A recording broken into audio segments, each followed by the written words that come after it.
السلام علیکم ورحمۃ اللہ وبرکاتہ۔ ناظرین کرام، آج ہم گفتگو کر رہے ہیں کہ اسلامی سزائیں امن عالم کی ضامن ہیں۔ آج اس حوالے سے یہ ہماری پہلی قسط ہے اور اسی حوالے سے انشاءاللہ اگلے پروگرام میں بھی ہماری گفتگو جاری رہے گی اور اسلامی سزاؤں کے حوالے سے ان ڈیٹیل ہم گفتگو کریں گے کہ اسلام نے جن حدود کو متعین کیا ہے اس کے لیے کیا ضابطہ، کیا طریقہ کار رکھا ہے اور اس کے اثرات کیسے معاشروں کے اوپر مترتب ہوئے۔ بریک پر جانے سے پہلے گفتگو ہو رہی تھی کہ جو فحاشی، عریانی اور بے حیائی کو رواج دینا ہے، اسلام اس کے خلاف ہے۔ اس کی وجہ کیا ہے؟ اسلام معاشرے کو پاکیزہ رکھنا چاہتا ہے، صاف رکھنا چاہتا ہے اور جو ریلیشن شپ بھی ہے اس کو بھی پاکیزگی کی بنیاد پر ڈیولپ کرنے کی تلقین کرتا ہے۔ اور بعض اوقات اگر آج کے دور کی ہم دیکھیں، کچھ ایسے واقعات رونما ہوتے ہیں، کچھ ایسی بیماریاں ظاہر ہوتی ہیں، میڈیکل سائنس کہاں پہنچ گئی، ایک ایک باڈی سیل کا انالیسس کر کے اس سے کیا کیا کچھ ہم نے نکال لیا، لیکن ان بیماریوں کے علاج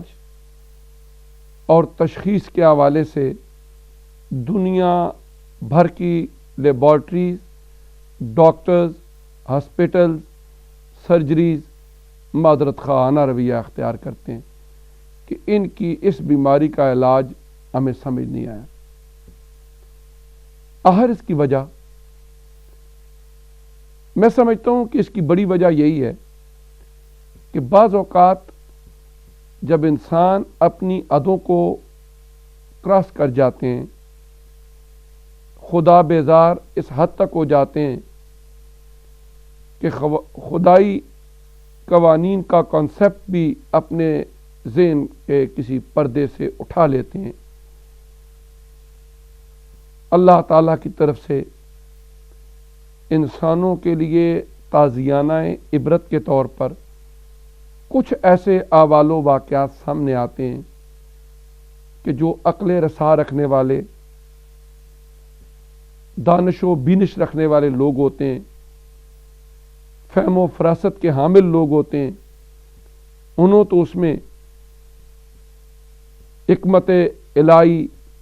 آشکار نظر آتی ہے، لیکن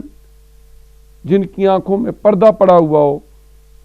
ان احوال و واقعات کے ظاہر ہونے کے باوجود بھی اپنی کوتاہ نظری کی وجہ سے وہ کسی نتیجے تک نہیں پہنچ سکتے۔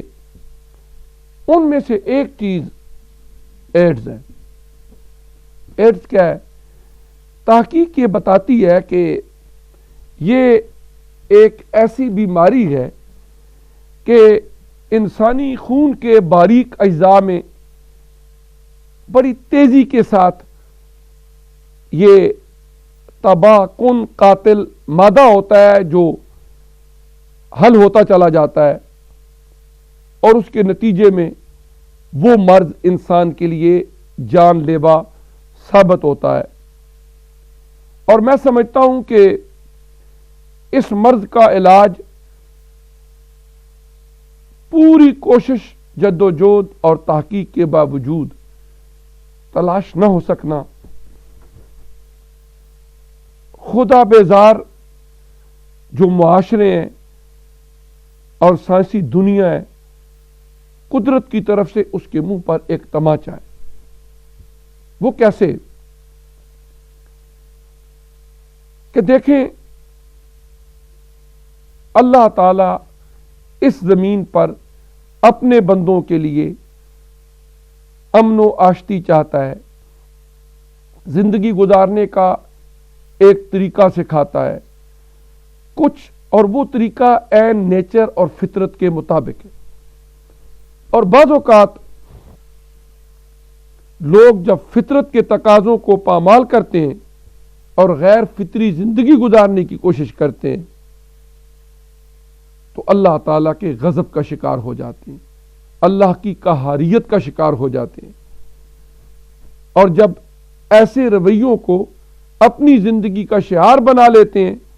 پھر اللہ تعالیٰ کی طرف سے کوئی نہ کوئی نمونہ ان کے سامنے آتا ہے، اور وہ بھی عبرت کے لیے کہ شاید ان کی عقل ٹھکانے آ جائے، شاید یہ سیدھے رستے پر آ جائیں، شاید اس سے کچھ عبرت حاصل کر لیں۔ ایڈز کا مرض جان لیوا بھی ہے، لا علاج بھی ہے، اور ایسا عقدہ ہے جو لا ینحل بھی ہے۔ اب ایسا ہوتا ہے کہ اگر ایک بندے کو ایڈز کی بیماری ہے، اس کا بلڈ لے لیا جائے، غلطی کے ساتھ دانستہ طور پر یا نادانستہ طور پر کسی اور کو لگا دیا جائے، تو وہی بیماری اس میں ٹرانسفر ہو جائے گی اور وہ بھی ایڈز کا مریض بن جائے گا۔ بلکہ کچھ رپورٹس ایسی بھی آئیں کہ غلطی سے ایڈز کے مریض کا بلڈ کچھ بچوں کو لگا دیا گیا اور وہ بچے ایڈز کے مریض بن گئے۔ اب ہم دیکھتے ہیں کہ جب یہ صورتحال پیدا ہوتی ہے، وہی ماحول معاشرہ جس میں وہ بچے رہ رہے ہیں، جو لوگ ان کے ہم خیال ہیں، ہم وطن ہیں، ہم رنگ ہیں، وہ پابندی لگا دیتے ہیں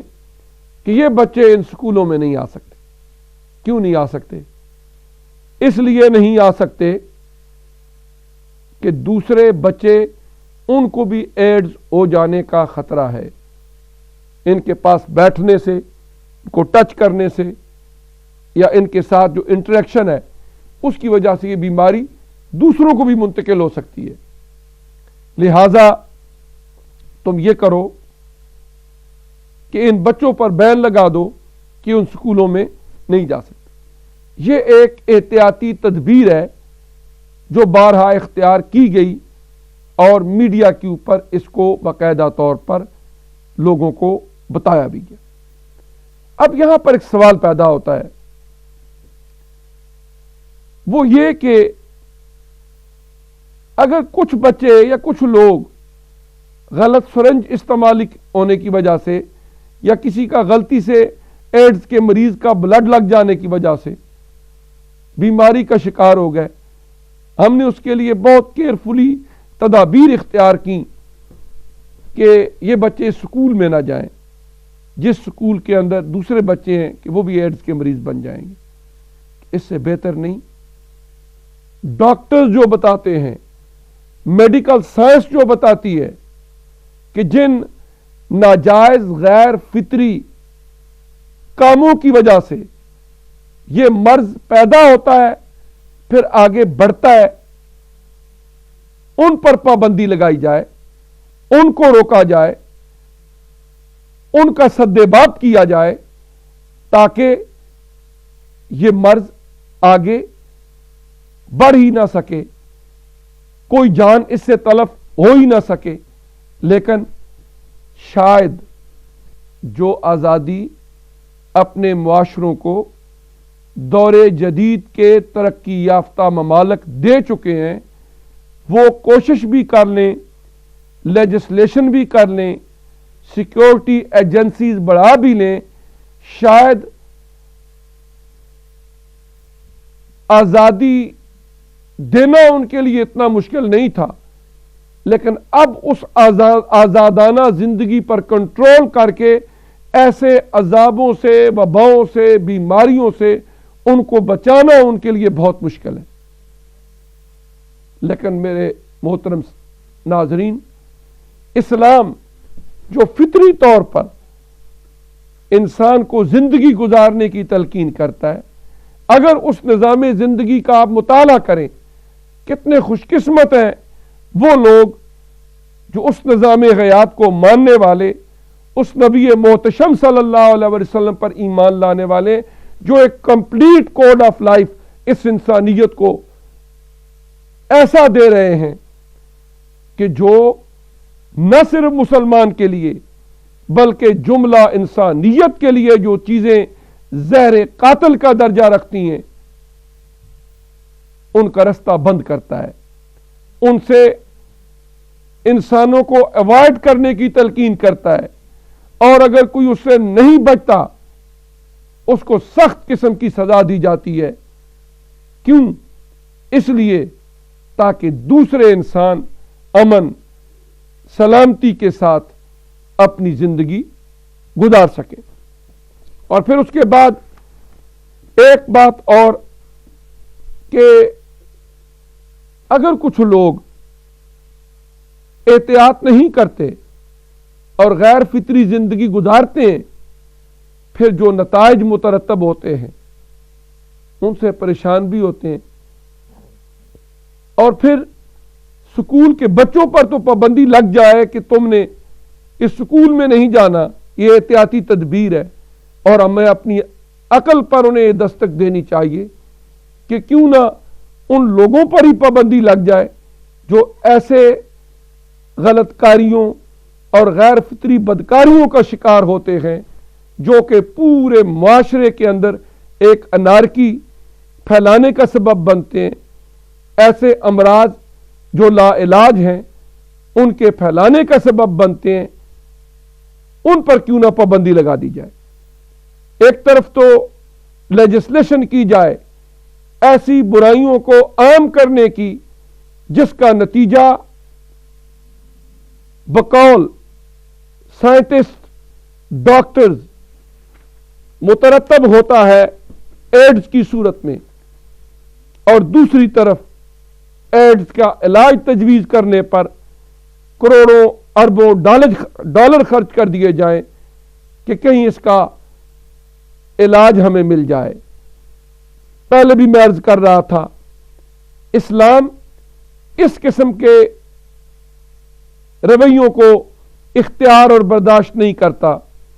جو عقل کے بھی منافی ہوں۔ کہ بات یہ ہے کہ اسلام گندگی کو پھیلنے ہی نہیں دیتا، اس کے ڈھیر لگنے ہی نہیں دیتا، بلکہ اس کا طریقہ کار یہ ہے، ایک بچہ جب ایک گھر میں پیدا ہوتا ہے اس کے ماں باپ کی یہ ذمہ داری اس میں تربیت سے اس کے اخلاق کو سنوارے، اس کے کردار کو سنواریں۔ لڑکپن بچپن کی عمر میں اس کو اتنا تربیت یافتہ بنا دیں کہ جب حد بلوغت تک پہنچے تو اس کا دل، اس کا دماغ، اس کی سوچ، اس کی فکر پارسا ہو، پاکیزہ ہو، گندگی سے نفرت کرنے والی ہو، صفائی کو پسند کرنے والی ہو۔ پھر اس کے بعد جس وقت وہ بڑا ہو، شریعت اسلامیہ کے مطابق نکاح کر کے ازدواجی زندگی کے مراحل طے کرنے کے لیے اس کو باضابطہ طور پر عقد نکاح میں منسلک کر دیا جائے۔ اور آقا علیہ الصلوۃ والسلام نے یہاں تک ارشاد فرمایا، ان نکاح من سنتی ومن رغب عن سنتی فلیس منی، کہ نکاح کرنا میری سنت ہے، اگر کوئی اس سنت سے دور ہٹتا ہے تو فرمایا اس کا ہمارے سے کوئی تعلق نہیں، ہم سے وہ نہیں۔ اس حد تک اہمیت دی گئی، پاکیزہ زندگی گزارنے کی نہ صرف تلقین کی گئی بلکہ آقا نامدار مرشد قلب و نظر محمد الرسول اللہ صلی اللہ علیہ وآلہ وسلم نے خود ازدواجی زندگی گزار کے ان حقوق کو بھی متعین کر دیا جو کہ اس زندگی سے متعلق ہیں۔ حقوق زوجیت ہوں، میاں بیوی کے رائٹس اور ڈیوٹیز ہوں، جو ان لاز ہیں ان کے جو رائٹس ہوں اور ڈیوٹیز ہوں ان کو بھی متعین کر دیا گیا۔ اولاد کی تربیت کا سلیقہ اور طریقہ سکھا دیا گیا۔ اسلام شروع سے ہی ایسے اصول، ایسے ضابطے بیان کرتا ہے تاکہ انسان جب بڑا ہو جائے تو وہ ایسی غیر فطری برائیوں کا شکار نہ ہو کہ جو ایڈز پر منتج ہوں، جو ایسے لا علاج امراض کو جنم دیں کہ دنیا کے جدید ترین دور کی میڈیکل سائنس بھی ہاتھ جوڑ کے وہاں پر معذرت خواہ ہو کہ میرے پاس اس کا علاج نہیں ہے۔ قرآن عزیز حضرت لوط علیہ الصلوۃ والسلام کی قوم کے احوال کو جب بیان کرتا ہے جو ایسے غیر فطری اعمال کا شکار تھیں کہ جن کے نتیجے میں آج ایڈز پیدا ہو رہی ہے، تو قرآن عزیز اس عذاب الہی کا تذکرہ کرتا ہے کہ اس قوم کے اوپر اللہ تعالی نے پتھر برسائے اور اس کو تہس نہس کر کے رکھ دیا۔ کیوں؟ اس لیے تاکہ وہ آنے والے انسانوں کے لیے ایک تازیانہ عبرت ہو۔ سابقہ انبیاء کرام، ان کی تعلیمات، ان کے مبارک ادوار کے اندر جو اپس ڈاؤنز ہوئے، کچھ کو قرآن پاک نے بیان فرمایا، دیگر الہامی کتابوں کے اندر ان کے تذکرے کیے گئے، اور یقیناً ان انبیاء کرام کی ذوات قدسیہ اور ان کو ماننے والے اور ان کے بتائے ہوئے طریقہ زندگی پر عمل کرنے والے بھی ہمارے سروں کے تاج ہیں۔ یقیناً ان انبیاء اور رسل نے بھی اس نے اخلاق اور اس نے کردار کی تعلیم دی، لیکن اگر کچھ لوگ ایسے تھے کہ ان کی اس لائی ہوئی تعلیم کو ماننے کے لیے تیار نہیں تھے، تو 5 قومیں ایسی گزری جن کا قرآن پاک نے ذکر فرمایا کہ اللہ تعالیٰ نے ان کا وجود اس زمین پر برداشت نہیں کیا اور ان کو تہس نہس کر کے عذاب الہی نے رکھ دیا۔ وہ 5 قومیں جن پر اجتماعی عذاب آیا، ایک قوم عاد ہے کہ جن کی طرف حضرت ہود علیہ السلام اللہ کے نبی بن کے آئے، ایک قوم سمود ہے جن کی طرف حضرت صالح علیہ السلام نبی بن کے آئے، ایک وہ قوم ہے جو قوم لوط ہے، حضرت لوط علیہ السلام کی قوم جو غیر فطری بدکاریوں کا شکار تھی، حضرت نوح علیہ السلام کی قوم جنہوں نے بت پرستی کو رواج دیا، تکبر، انانیت کو اختیار کیا، اور پھر حضرت شعیب علیہ السلام کی قوم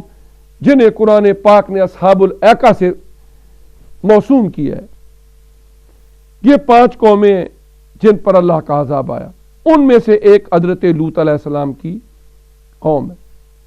ان کا فعل جو ہے وہ غیر فطری بدکاری اور اس کے علاوہ بھی کئی ایک ان کی خرابیاں ہیں، لیکن یہاں پر ایک بات کہ جب اس بدکاری کو تعبیر کرنے کے لیے لفظ لواطت بولا جاتا ہے تو ذاتی طور پر شاید علماء یا پڑھے لکھے لوگوں کا نظریہ کیا ہو، لیکن مجھے ذاتی طور پر اس سے اختلاف ہے کہ اس کی نسبت حضرت لوط علیہ السلام کے نام کے ساتھ نہیں ہونی چاہیے۔ برائی بدکاری وہ قوم کرتی تھی، لوط علیہ السلام کی قوم ضرور تھی، لیکن اس غیر فطری بدکاری کو لواطت سے تعبیر کرنا یہ میری اپنی دانست کے مطابق جو ہے وہ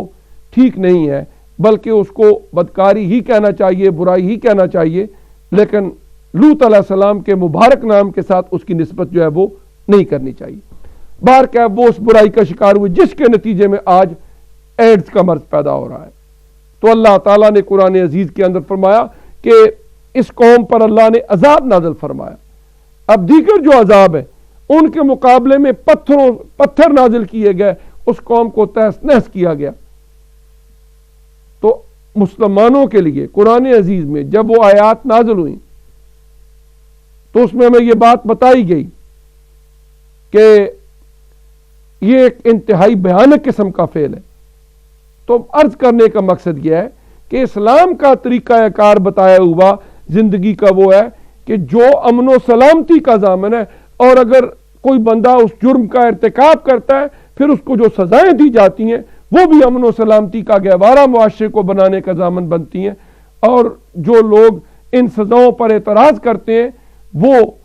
ان بھیانک نتائج پر بھی نظر کریں کہ ان سزاؤں سے پہلو طئی کر کے معاشروں کو جو جہنم نذیر بنایا گیا۔ اور ہمارے پروگرام کا وقت اختتام پذیر ہو رہا ہے، اور اسی موضوع پر ہماری گفتگو اگلے پروگرام میں نیکسٹ وینسڈے کو بھی انشاءاللہ جاری رہے گی۔ دیکھتے رہیے تکبیر ٹی وی۔ فی امان اللہ تعالی۔